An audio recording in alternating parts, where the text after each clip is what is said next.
episode of Progress, Potential, and Possibilities, discussions with fascinating people designing a better tomorrow for all of us. I'm your host, Ira Pastor.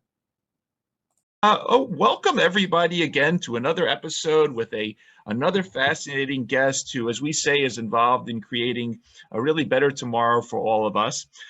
So in today's episode, we are going to continue our virtual road trip, this time over to the country of South Africa, to the Soweto township in the city of Johannesburg, and meet up with Sibongile Mongadi, who is the founder of Uku'hamba, which is a startup company that focuses on both biotechnology and healthcare manufacturing, with a goal of improving the lives of amputees across South Africa and the continent.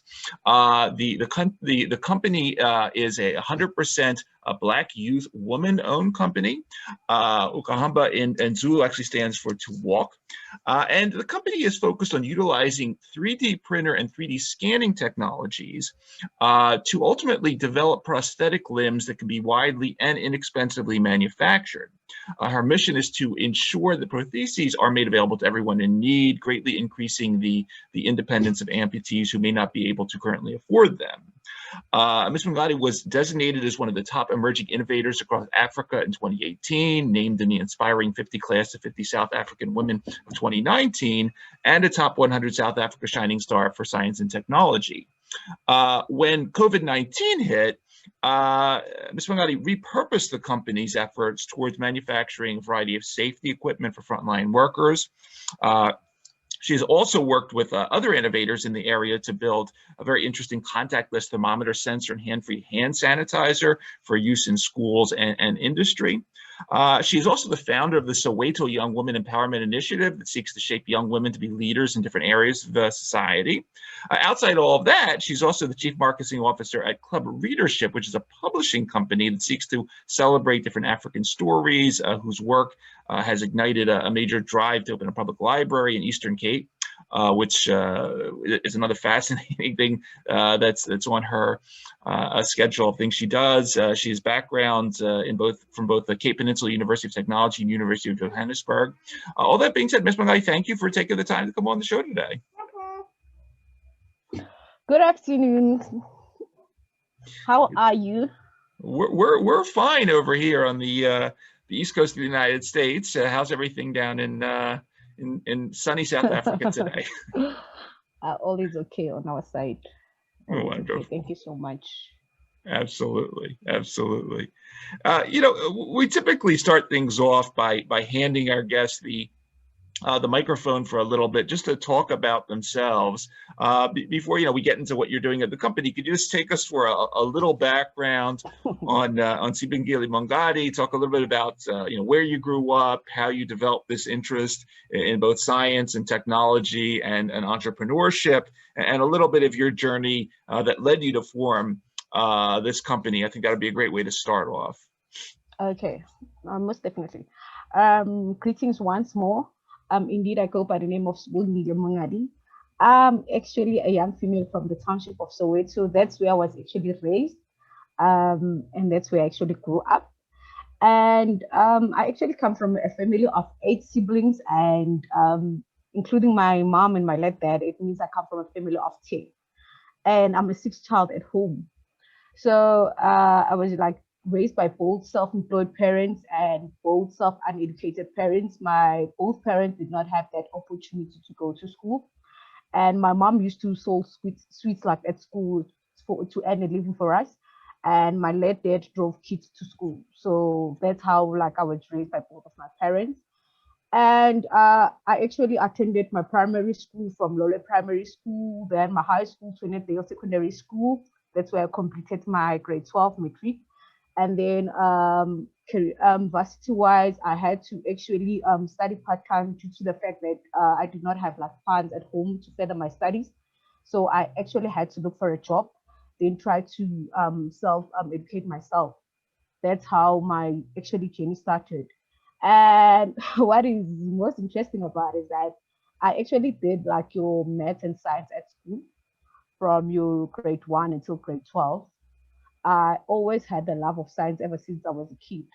And when I actually, when I was growing up, I always had this dream to say that when I grow up, I want to be, you know, like a doctor, microbiologist, and all that. But as I said, due to final restrictions, then I was not able to actually further that. Then I was actually forced to look for something else that I would be able to do part time while I'm still also working. So by then, what I actually managed to study it was courses like your marketing, advertising, and entrepreneurship as well. That I also did it in Cape Peninsula University of Technology. And then from there, I was also like employed as your broker consultant. But I remember 2018 where of course I was like faced with family challenges where I lost like two of my largest siblings, my older brother and my little sister. Mm. Then for some reason I actually saw that I'm also suffering emotionally wise. I'm still not okay because you know losing one of your own, it's not that easy. No. Then for some reason I at work they actually asked me to take like you know some time off like a leave so that one can actually heal and whatnot, just to gather my strength. Then while I was still at home, then I just felt for some reason that okay now I don't think I still want to go back to the corporate space as I feel that one should just pursue her career, do the thing entrepreneurship full time. But of course, I'm not having enough funds as well to start my company. It was something else as well. Then, but I had to took that leap of faith in such an extent where I literally had to resign from the corporate space in the, it was on the 29th of January, if not mistaken, 2018. Indeed, I actually had to resign from Aisha in Financial Services. And from there, I actually started in Fab. But actually, what led me to be where I am, it was I also have like a health issue regarding the problems like with my gums. So I remember when I visited one of my local clinic, then they actually referred me to our biggest hospital around in the Gauteng province. Then when I was there, actually, then now remember that I was the one who was ill as well. Then I actually had to experience something different from my personal illness. So what happened was I actually had a personal experience where I witnessed how amputees are being treated and especially how they're kept in this long waiting list and they can't actually access these prosthetic limbs. So I had that opportunity to literally put myself in an amputee shoes to say that, yes, today it might not be me. Honestly, I don't know how it feels like to be with someone who's amputated because neither of us at home is, you know. But I said, yes, today it might not be me, but what if it could be me tomorrow or one of my loved ones, you know? So I literally had to engage with one of the MPT in the health facility in the south of Johannesburg. And that's where I actually began to understand the frustration and some challenges and pains that are actually faced by MPT. Then for some reason, I literally had, when I got home, I started doing more research about it to say that what I understood from that day, it was, it takes long for them to access these prosthetic limbs because that MPT told me that it's been on the waiting list for more than 5 years now. Every time when he comes to the hospital, it's going to be the very same story. He's going to be told this and that. And if he's not chased back home, it means that they need to be kept in a hospital bed. Then one of the things that on that day, I also had to speak to one of the orthopedics people that also produce these um, prosthetic limbs in the hospital. Then I was actually advised or told what are the challenges that they're also faced as a hospital to say that sometimes it becomes a burden for them. It also becomes a challenge due to the fact that not that everyone have that capacity or even that relevant skills to actually produce these prosthetic limbs. And also one of the things that as a hospital that they also face is that they're currently the only hospital that can produce this and other hospital can't. Then it means all these other hospitals rely on them, meaning that now they have to supply all these other hospitals. So that's why it also takes long for other amputees to access these prosthetic limbs. So that's where now I started tapping. Then I understood that the expense as well, it's also caused due to the outsourcing of materials as well. And also the traditional method that is actually being used to produce this, it actually takes long. Sometimes they have to wait like 52 hours, 64 hours just to produce one part of the prosthetic limbs like your stumble. Then that's when I started doing more research to say that I think for the fact that I was able to identify this problem, then clearly I might be able to come up with a solution. Then that's how I actually started, and I founded Uku'hamba. Wonderful, wonderful. I appreciate that background story. Very, very interesting. It's it's always fascinating how somebody's personal story feeds into their journey, their entrepreneurial journey. Talk a little bit about obviously, you're the founder. You have partners in it. Can you just talk a little bit about sort of who your coworkers and sort of co-founders are? What sort of the funding situation was like in South Africa for innovation of this nature, and then a little bit of sort of where you are. Do you have, is it somewhat virtual at this point? Do you work with universities, or do you have your own location where you're starting to practice some of these 3D technologies? Okay, to be honest, when I actually started Uku'hamba, we actually, Uku'hamba is actually now the second company, if I have to put it that way. Okay. First, the company was founded as two females whom were both best friends, from primary school, and then we attended the same high school together, same classroom and whatnot. Till today, we're still friends. So we actually regard each other as sisters. And we both actually funded this, and this was actually called now Majolamna Ring Projects Trading. Then that was in the year 2018. But then what one was able to discover by then was that sometimes we may be close, but we don't share the same vision, Right. And so it was always one of those issues that one would put in so much work, the other is not putting so much work, where I also had to resign from the corporate, meaning now I work full time on this, and she was still on the corporate space working part-time into the business. So from there, I could see in terms of the pace and the growth, and that's where I actually decided to say, you know what, we may continue to be friends on the personal level, but now on the professional level, can I just do this on my own? Because I think now this speaks more to me, I think I understand this more than you, and for sure, we also agreed on that. And then I actually had now to register this as an individual. Then I did everything, because even the idea with that, the first company, it started with me. Then I had to carry this all by myself. So meaning that Uku'hamba is actually funded by one female, which is me. And currently, yes, we are working with young students as well, because I'm also one of the students from University of Johannesburg as well. So we work with undergraduates and also graduates on a part-time basis, and also we have Mr. Nkululeko Mthunzi is also helping us. He's also part of the team, but those people work part-time. So about in the team, to say that people that are actually working part-time with us, it's 5 or 6 of them. And then currently the founder, I'm just alone. But then with partners, yes, we do have partners. We have partners such as your Innovation Hub. We also have partners such as your Technology Innovation Agents, which is TIA. And also in terms of the material preferences to produce this, the research was conducted and we were assisted by Vaal University of Technology. And then I also did my 3D printing at UJ, University of Johannesburg. So, and then we are also having Lisedi Scientific that are also assisting us in terms of your auditing, if anything that has to do with financial wise and whatnot. And also our board of advisors.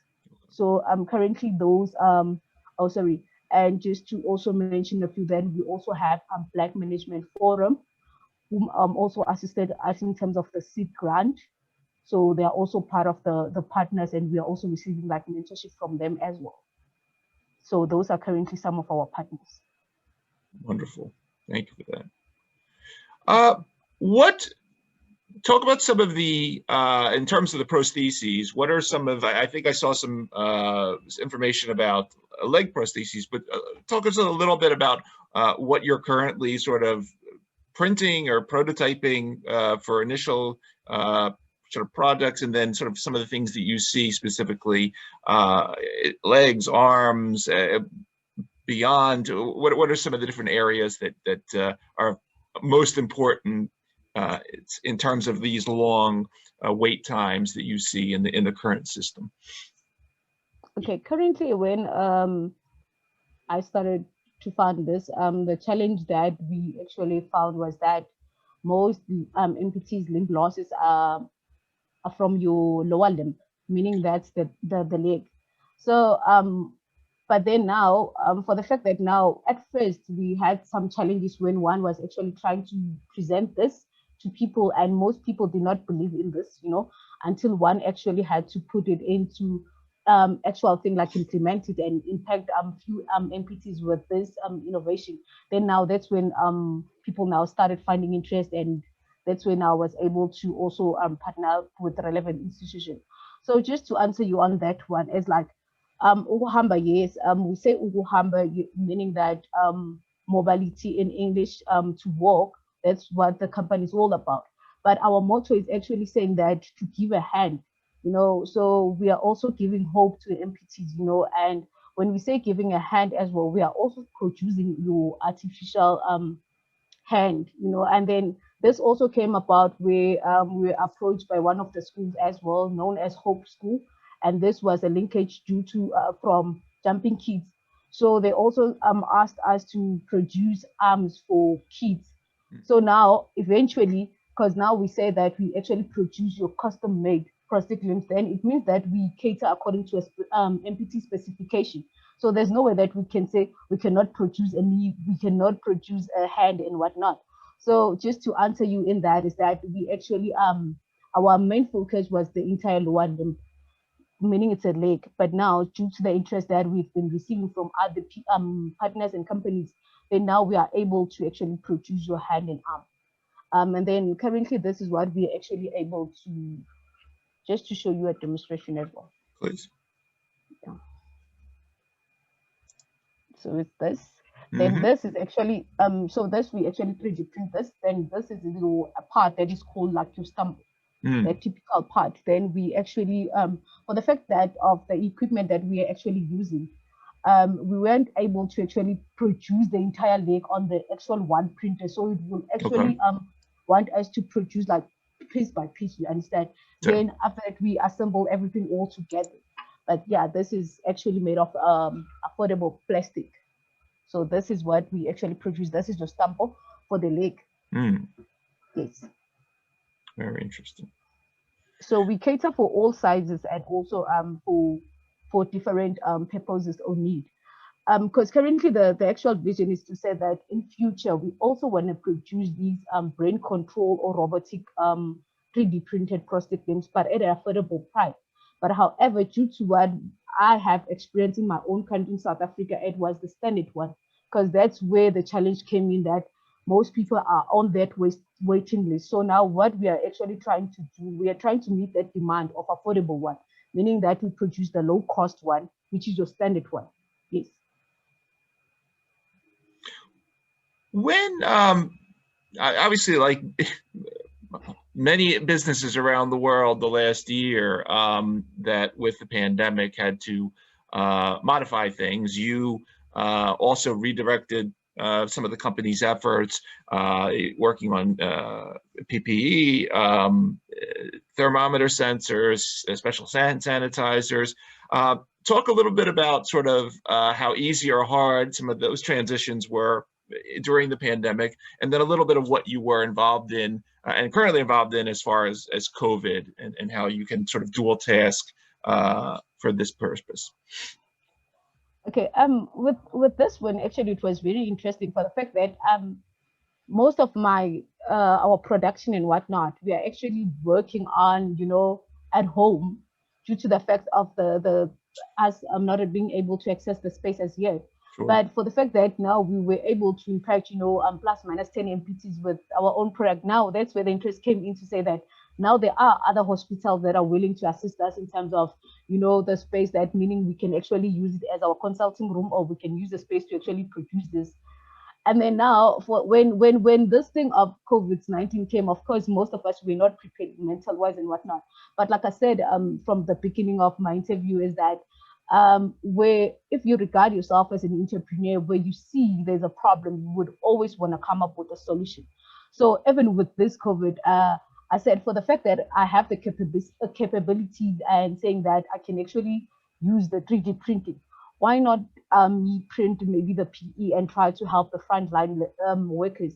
So again, it was so easy for me to do that for the fact that I had the skills. And now what was interesting is that one would actually think this is what I want to do, then you would actually do it.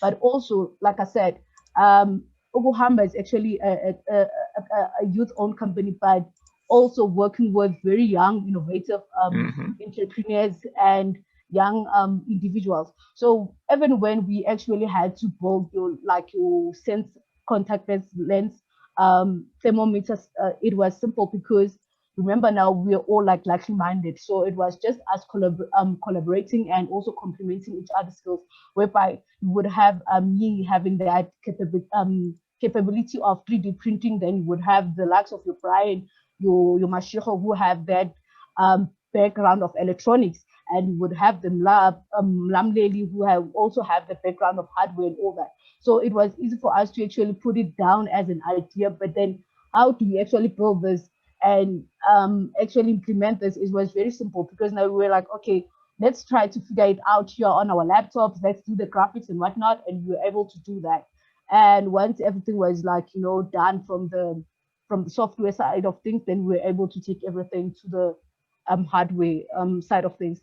And also that's how we also worked with other three individuals from Cape Town. All three of them were from University of Stellenbosch, and I was the only one actually from South Africa, but I was also able to work with the likes of Emma and them and Dale and them to say that, okay, we also understand that there's also shortage of ventilators. How can we actually help and assist, So that was something to say that, of course, it would want so much that we don't even have at this present moment. But what we can actually try to do, maybe we can actually try to share our knowledge and also try to make this as a form of an open source. And let's just get other people's feedback and knowledge that can actually comment or guide us so that how can we best actually build this or improve that. So that's what has been happening actually throughout this COVID-19 crisis that we actually face as a country. But in the overall, like in a nutshell, the idea is to actually try to use our skills and knowledge as much as we can to actually bring those ideas to life so that we can actually save lives or improve other people's lives. Wonderful. What, in terms of the, what I'll call sort of the innovation ecosystem in South Africa, obviously healthcare, biotech, these areas, depending on what part of it you deal with, it can cost a lot of money. Obviously, there's different areas of funding, whether they're angel investors or venture capitalists or the public markets or so forth. What is in general the I'll call it the innovation ecosystem specifically for bio, for health, like in South Africa today? Is it more flexible than it's been in the past, specifically in encouraging young entrepreneurs to, think about not just the science, but the business as well? To be honest, we still faced with a challenge, because like I said, the whole thing started back in 2018, and only now in 2020 where one is able to get all the relevant partners on board.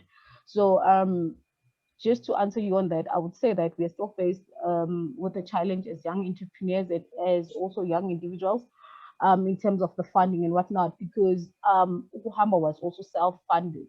Sure. Until like now where we are able to say this is what we want to do, and we're able to prove it to people, then that's when now we are able to actually try to raise funds, not even in a form of funding, but in a form like we have to take part in some of the competition, so that it's like we pitch, then we need to fight for a spot. It's either we are part of the top 3 so that we can at least get a seed grant pricing, or one of the first place winners, then we would know at least we would be getting some cash injection or some sort. Sure. So in terms of funding, it's still not easy at all. I think just to answer you on that, what I actually found much interesting, if you have to look, I think if you have to look at it in a form of enterprise development, in that way, I think they're actually trying to do well on that, because even with us, we actually receive like two interests from different companies, but then you can see clearly that there are other corporate companies that actually believe in young people,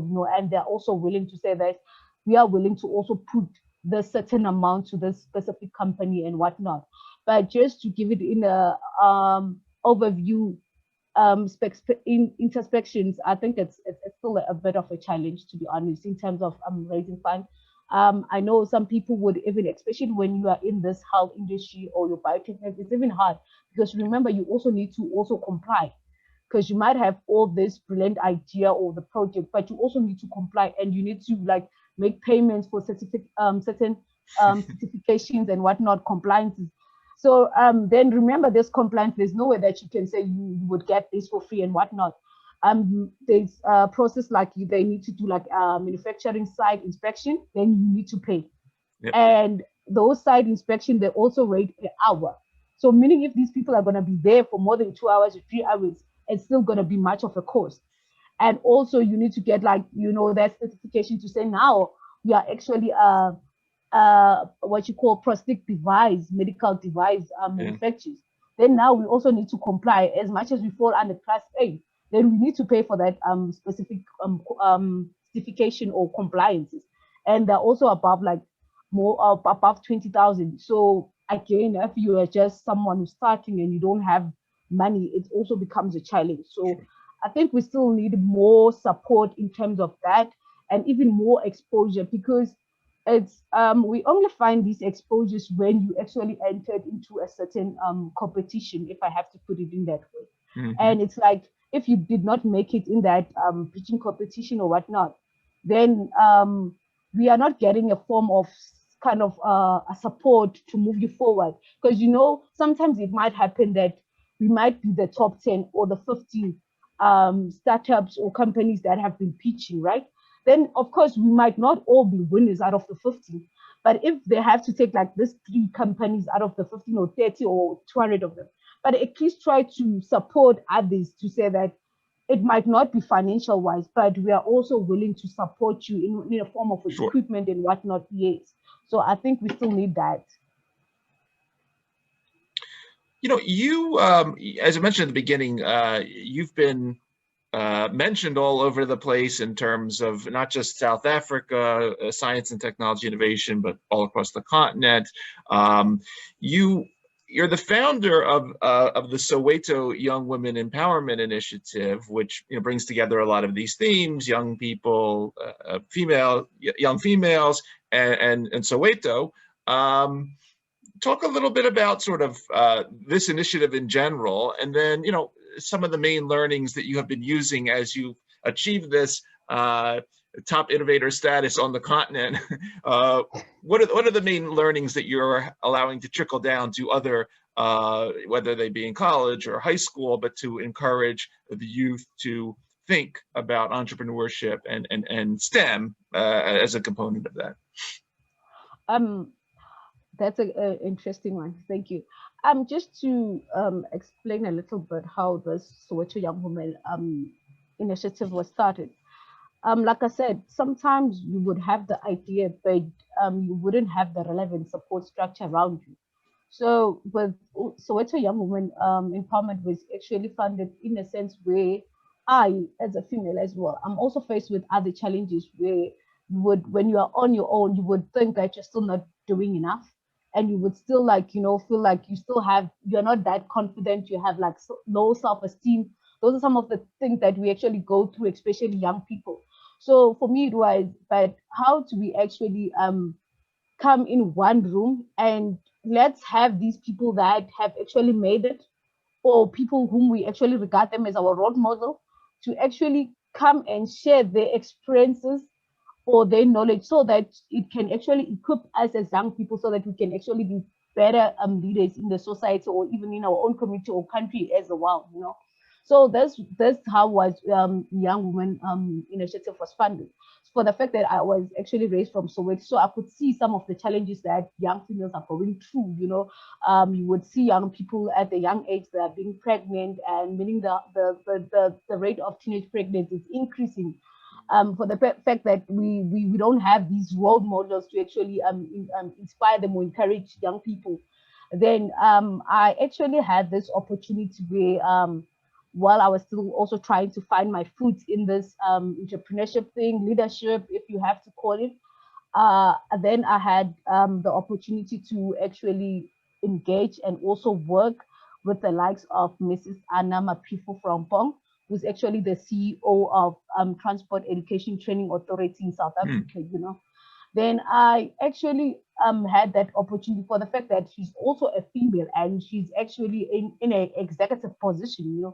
So that told me a lot about her. Then I was able to actually ask her to please kindly mentor me and actually guide me so that one can also be able to learn from her.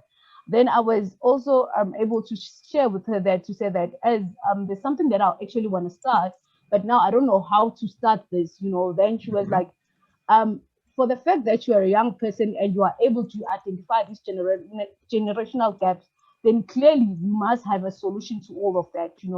And then she has been that woman who has been behind me, and she actually supported me to actually implement this.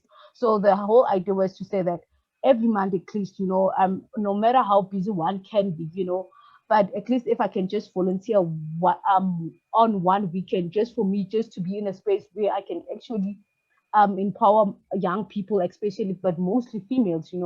And then that's how this was actually started. And then the whole thing was to actually have this monthly empowerment every month, once in a month, where we would actually get relevant people like your role model and also the likes of ourselves, even people that are from our own communities as young people. But we actually put them in one table on that day. There's no difference between the title and the educational background or whatnot, but just for them just to be in one room. And once they're all in one room, then we actually give them different topics that they can actually tackle. And then that's where they actually share their journey or their story to others, so that others can also be inspired, and to drive change from where they are. So that's how Soweto Young Women Empowerment was actually funded, and that's the initiative, the whole idea and the aim of it, to actually let's grow one another, because one of the things that I also have experienced along my career is that we don't have much females, especially not in just the science or the technology space, but we don't have much females who we can actually call and say they are our role models. We know that we have role models in our own communities, like your likes of Basatana Kumal and all that. But the question is, do they come back to these very same community where they were raised to actually help others to say how I made it? I did ABC, they don't. So that was the whole interest of this Young Soweto Empowerment Initiative. Yes. In addition to this mentor that from the transport that seems to be very influential, other female STEM leaders, whether they be in South Africa or the continent in general, that inspire you? Anyone else that you want to mention along with the person that you just mentioned from transport?